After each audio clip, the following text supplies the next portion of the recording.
ಪ್ರೀತಿಯುಳ್ಳವರೇ, ಅಂದು ಹುಟ್ಟು ಕುರುಡನಾಗಿದ್ದಂತಹ ಬಾರ್ತಿಮಾಯನು ವಾಸ ಮಾಡುತ್ತಿದ್ದ ಯೆರಿಕೋ ಪಟ್ಟಣಕ್ಕೆ ಯೇಸು ಬಂದಂತೆ ಇಂದು ಅನಾರೋಗ್ಯದ ನಿಮಿತ್ತವಾಗಿ ವಾಸ ಮಾಡುತ್ತಾ ಇರುವಂತ ನಿನ್ನ ಪಟ್ಟಣಕ್ಕೂ ಯೇಸು ಬಂದೇ ಬರುತ್ತಾನೆ. ಹುಟ್ಟು ಕುರುಡನಾಗಿದ್ದಂತ ಬಾರ್ತಿಮಾಯನ ಹತ್ತಿರ ಯೇಸು ನಾನು ನಿನಗೆ ಏನು ಮಾಡಬೇಕೆಂಬುದಾಗಿ ಕೋರುತ್ತೀ ಎಂಬುದಾಗಿ ಪ್ರಶ್ನೆಯನ್ನ ಮಾಡಿದಂತೆ ಈ ಸಮಯದಲ್ಲಿಯೂ ನಿನಗೂ ಸಹ ನಾನು ನಿನಗೆ ಏನು ಮಾಡಬೇಕೆಂಬುದಾಗಿ ಕೋರುತ್ತೀ ಎಂಬುದಾಗಿ ಪ್ರಶ್ನೆಯನ್ನ ಮಾಡುತ್ತಾನೆ.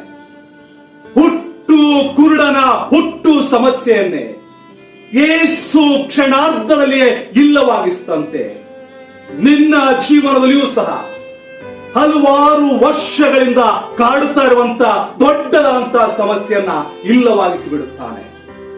ಹುಟ್ಟು ಕುರುಡನ ಜೀವನದಲ್ಲಿ ಯೇಸು ಒಂದು ಮಹತ್ತರವಾದಂತ ಗುರುತರವಾದಂತ ಬದಲಾವಣೆಯನ್ನ ಉಂಟು ಮಾಡಿದಂತೆ ಈ ವಾರದಲ್ಲಿ ನಿನ್ನ ಜೀವನದಲ್ಲಿಯೂ ಸಹ ಒಂದು ಮಹತ್ತರವಾದಂತ ಹಾಗೂ ಗುರುತರವಾದಂತ ಬದಲಾವಣೆಯನ್ನ ಉಂಟು ಮಾಡುತ್ತಾನೆ. ಭಿಕ್ಷೆಯನ್ನ ಬೇಡುತ್ತಾ ಇದ್ದಂತ ಬಾಯಿಗಳನ್ನ ಯೇಸು ಸಾಕ್ಷಿಯನ್ನ ನುಡಿಯುವಂತ ಬಾಯಿಗಳನ್ನಾಗಿ ಮಾರ್ಪಾಟುಗೊಳಿಸಿದಂತೆ ಈವರೆಗೆ ಸಮಸ್ಯೆಗಳನ್ನೇ ಹೇಳಿಕೊಂಡು ಬದುಕುತ್ತಾ ಇದ್ದಂತ ನಿನ್ನ ಬಾಯಿಗಳನ್ನು ಸಹ ಸಾಕ್ಷಿಯನ್ನ ಹೇಳುವಂತ ಬಾಯಿಗಳನ್ನಾಗಿ ಮಾರ್ಪಾಟುಗೊಳಿಸುತ್ತಾನೆ.